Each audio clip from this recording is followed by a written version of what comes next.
Materi yang pertama yaitu saya akan menjelaskan tentang biografi Ludwig Langes. Ludwig Langes adalah seorang filsuf, psikolog, dan ahli teori di Jerman di bidang analisis tulis tangan. Kehidupan pribadi Langes lahir di Hannover, Jerman. Di Mohsen, dia belajar fisika, filsafat, dan kimia.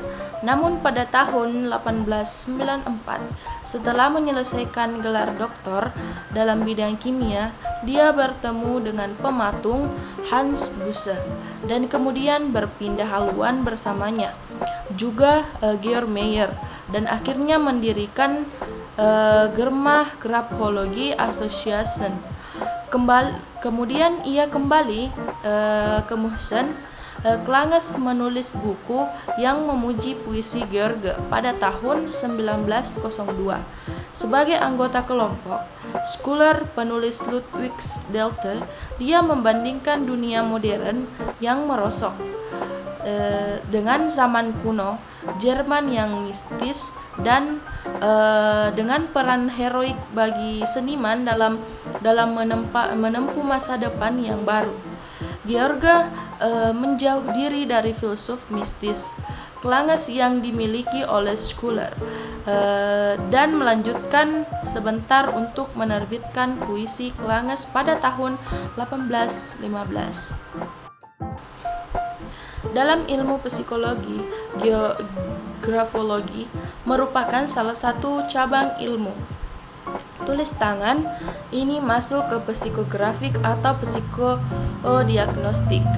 Dikembangkan oleh Ludwig Langes, di mana tulis tangan ini merupakan bentuk dari pernyataan diri dan mencerminkan karakter atau kepribadian seseorang.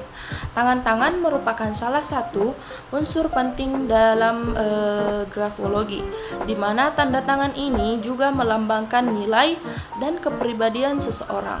Ahli dan pakar grafologi kebanyakan menilai keduanya baik tulis tangan maupun tanda tangan untuk mendapatkan gambaran atau membuat ramalan mengenai diri dan kehidupan seseorang. Kemudian materi yang kedua yaitu mengenai penjelasan konsep dasar kepribadian teori Ludwig Langes. Langes adalah perwakilan utama dalam psikologi gerakan vitalis yang melanda Jerman dari tahun 1895 hingga tahun 1915. Karya terpentingnya diarahkan pada perumusan ilmu karakter yang akan membangun kembali kesatuan tak terbedakan dari bentuk-bentuk kehidupan yang telah terpecah oleh kemunculannya ego pada spesies manusia. Untuk mencapai tujuan ini, yang mengeksplorasi beberapa ilmu semu yang lebih aneh seperti grafologi dan berusaha menggunakan wawasan mereka sebagai dasar disiplin tambahan dalam studinya tentang tipe karakter. Dorongan tidak wajar untuk mempertahankan diri dalam menciptakan ketegangan dalam kehidupan manusia. Manusia adalah bidang di mana kesadaran binatang dan kesadaran manusia bersaing untuk mendapatkan supremasi kehidupan abadi. Yang pertama mendorong untuk kembali ke alam yang diekspresikan dalam pencarian kehidupan abadi. Sedangkan yang kedua mendorong yang merusak kehidupan untuk mengalami kondisi hewani yang tercermin dalam sains, agama, filsafat, dan bahkan seni. Perbedaan kuanta jiwa dan roh ada dalam diri seseorang menyebabkan perbedaan karakter. Kratologi yaitu studi tentang perbedaan-perbedaan tersebut, mengkonstruksi suatu tipologi, sikap, dan bentuk struktural yang diwujudkan oleh ego-ego berbeda. Kebanyakan manusia hidup di tengah-tengah spektrum tipe karakterologis yang berbeda, dari penindasan jiwa yang hampir total, seperti pada masyarakat primitif, hingga penindasan yang hampir total terhadap kekuatan tubuh, seperti dalam asketisme agama-agama penebus. Kemudian materi selanjutnya yaitu penjelasan mengenai struktur teori kepribadian menurut Ludwig Langes. Yang pertama yaitu temperamen. Temperamen merupakan gaya perilaku seseorang dan cara khasnya dalam memberi tanggapan. Beberapa individu bertemperamen aktif dan sedangkan yang lainnya tenang. Deskripsi ini menunjukkan adanya variasi temperamen. Ilmuwan yang mempelajari temperamen berusaha mencari cara terbaik mengklasifikasikan temperamen. Temperamen dapat dilihat dari cara seseorang berperilaku dan berinteraksi dengan orang lain. Setiap orang memiliki sifat temperamen yang berbeda-beda. Ada yang tenang, ceria, santai, pendiam, dan mudah gelisah. Temperamen ini menjadi sifat bawaan lahir, tetapi bisa dipengaruhi pula oleh keluarga, lingkungan, budaya, atau pengalaman hidup. Meski penyebutannya hampir sama, istilah ini berbeda dengan temperamen. Kemudian, selain temperamen, struktur teori kepribadian menurut Ludwig Langes yaitu adalah perasaan. Dalam tiap perasaan terdapat keinginan. Adapun keinginan tersebut yaitu keinginan menolak, keinginan menerima, dikaitkan dengan perasaan cinta maupun suka, dan keinginan menolak dikaitkan dengan perasaan benci. Fromm, yakni psikoanalitis humanistik, memposisikan cinta sebagai fokus utama manusia. Struktur kepribadian yang ketiga yaitu daya ekspresi. Daya dapat diartikan sebagai kemampuan untuk melakukan sesuatu atau bertindak, sedangkan ekspresi adalah pengungkapan atau proses menyatakan perasaan. Berdasarkan definisi tersebut dapat disimpulkan bahwa daya ekspresi adalah kemampuan untuk mengungkapkan perasaan. Manusia memiliki dorongan nafsu. Dorongan nafsu ini adalah perasaan jiwa tertentu yang akan muncul setelah perasaan menyukai hadir dalam diri manusia yang dewasa dan produktif, seperti yang diungkapkan Friedman dan Shostak. Kemudian materi yang terakhir yaitu penjelasan mengenai pribadi sehat dan tidak sehat menurut Ludwig Langes. Pribadi yang sehat dan tidak sehat menurut Ludwig Langes, yang pertama yaitu kemandirian. Jika seseorang memiliki pribadi yang sehat, maka ia memiliki sifat mandiri dalam cara berpikir dan bertindak maupun mengontrol emosi, merasa nyaman dengan diri sendiri. Kemudian penerimaan sosial, mau berpartisipasi aktif dalam kegiatan sosial dan memiliki sifat dari keyakinan agama yang dianutnya. Kemudian memiliki filsafat hidup, mengarahkan hidupnya berdasarkan filsafat hidup yang berakar dari keyakinan agama yang dianutnya. Kemudian berbahagia, situasi kehidupannya diwarnai kebahagiaan yang didukung oleh faktor prestasi, penerimaan, dan kasih sayang. Kemudian sosiabilitas, yaitu posisi pribadi yang berkaitan dengan hubungan interpersonal, seperti sifat pribadi yang terbuka atau tertutup. dan kemampuan berkomunikasi dengan orang lain.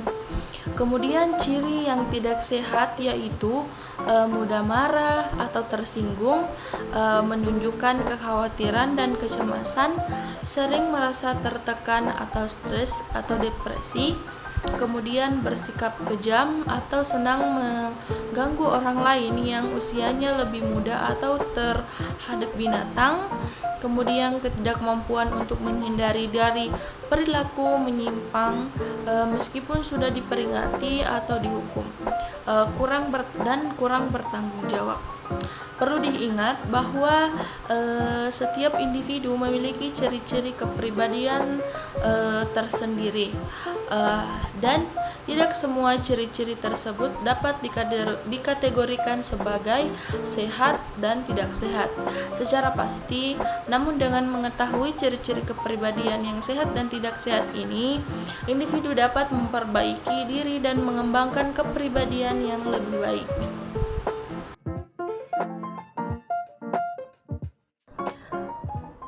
Baik, materi yang pertama yaitu penjelasan mengenai biografi Sigmund Freud.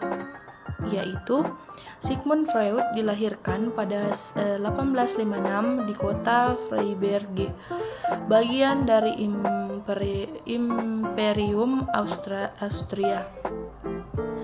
Kota Freiberg sekarang termasuk dalam wilayah Cekoslovakia.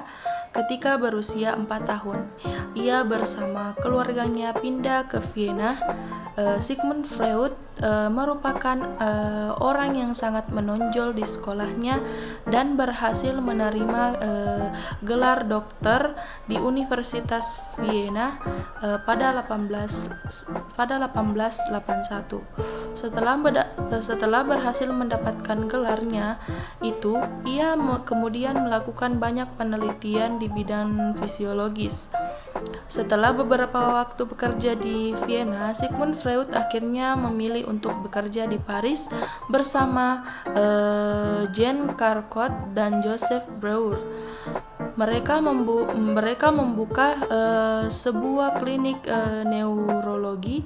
Perlahan-lahan, pemikiran Sigmund Freud terhadap bidang psikologi mulai terbentuk.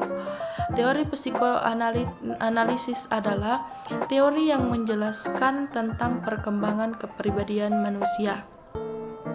Unsur ini meliputi aspek internal dan eksternal. Teori psikoanalisis adalah teori yang berusaha menjelaskan hakikat dan perkembangan kepribadian. Unsur-unsur yang diutamakan dalam teori ini adalah motivasi, emosi, dan aspek-aspek internal lainnya. Teori ini mengasumsi bahwa kepribadian berkembang ketika terjadi konflik-konflik dari aspek-aspek psikologis tersebut, yang pada umumnya terjadi pada anak-anak atau usia dini. Pemahaman Freud tentang kepribadian manusia didasarkan pada pengalaman-pengalaman dengan pasiennya, analisis tentang mimpinya, dan bacaannya yang luas tentang beragam literatur ilmu pengetahuan dan kemanusiaan. Pengalaman-pengalaman ini menyediakan data yang mendasar bagi evolusi teorinya. Kemudian penjelasan yang kedua mengenai materi tentang konsep dasar teori kepribadian menurut Sigmund Freud. Pemahaman Freud tentang kepribadian manusia didasarkan pada pengalaman-pengalaman dengan pasiennya, analisis tentang mimpinya, dan bacaannya yang luas tentang beragam literatur ilmu pengetahuan dan kemanusiaan. Pengalaman-pengalaman ini menyediakan data yang mendasari bagi evolusi teorinya. Baginya, teori mengikuti observasi dan konsepnya tentang kepribadian mengalami revisi selama 50 tahun terakhir hidupnya. Meskipun teorinya berevolusi, Freud menegaskan bahwa psikoanalisis tidak boleh jatuh ke dalam elektisisme dan murid-muridnya yang menyimpang dari ide-ide dasar ini, segera akan dikucilkan secara pribadi dan profesional oleh Freud. Freud menganggap dirinya sebagai ilmuwan, namun di definisinya tentang ilmu agak berbeda dari yang dianut kebanyakan psikolog saat ini. Freud lebih mengandalkan penalaran deduktif ketimbang metode riset yang ketat, dan ia melakukan observasi secara subjektif dengan jumlah sampel yang relatif kecil. Kemudian penjelasan yang ketiga yaitu struktur kepribadian menurut Sigmund Freud. Menurut Freud, ada 3 komponen yang membentuk kepribadian seseorang, yaitu id, ego, dan superego. Id adalah komponen kepribadian yang primitif dan naluriah. Id adalah bagian dari ketidaksadaran yang berisi semua dorongan dan impuls, termasuk apa yang disebut libido, sejenis energi seksual umum yang digunakan untuk segala sesuatu, mulai dari naluri bertahan hidup dengan apresiasi seni. It juga agak keras kepala karena ia hanya menganggapi ada yang disebut Freud sebagai prinsip kesenangan. Jika terasa enak, lakukanlah dan tidak ada yang lain. Kemudian berikutnya yaitu ego. Ego adalah satu-satunya bagian dari kepribadian sadar. Itulah yang disadari orang ketika mereka berpikir tentang diri mereka sendiri, dan itulah yang biasanya mereka coba proyeksikan kepada orang lain. Ego berkembang menjadi perantara antara id yang tidak realistis dan dunia nyata eksternal. Ini adalah komponen pengambilan keputusan dari kepribadian. Idealnya ego bekerja dengan akal, sedangkan id kacau dan tidak masuk akal. Kemudian yaitu ada superego. Superego adalah bagian dari ketidaksadaran yang merupakan suatu hati nurani melakukan apa yang benar dan sumber kritik diri. Ini mencerminkan nilai-nilai moral masyarakat sampai taraf tertentu. Seseorang terkadang sadar akan moralitas dan etikanya sendiri. Tetapi superego berisi jumlah besar kode atau larangan yang dikeluarkan sebagian besar secara tidak sadar. Kemudian penjelasan berikutnya yang terakhir yaitu mengenai pribadi sehat dan tidak sehat menurut teori kepribadian Sigmund Freud. Menurut Sigmund Freud, kepribadian yang sehat adalah jika individu bergerak menurut pola perkembangan yang ilmiah, mampu mengatasi tekanan dan kecemasan dengan belajar dan memiliki keseimbangan antara id, ego, dan superego. Freud juga menggambarkan bahwa jiwa manusia bagaikan gunung es di tengah-tengah samudra, di mana 90% dari jiwa manusia berada di permukaan air sebagai kawasan tak sadar. Freud berpendapat bahwa manusia banyak melakukan hal di luar kesadarannya dibandingkan dengan hal yang dilakukan secara sadar. Namun, perlu dicatat bahwa pandangan Freud tentang kepribadian yang sehat dan tidak sehat telah dikritik oleh banyak ahli psikologi modern, dan beberapa aspek teorinya dianggap kontroversial.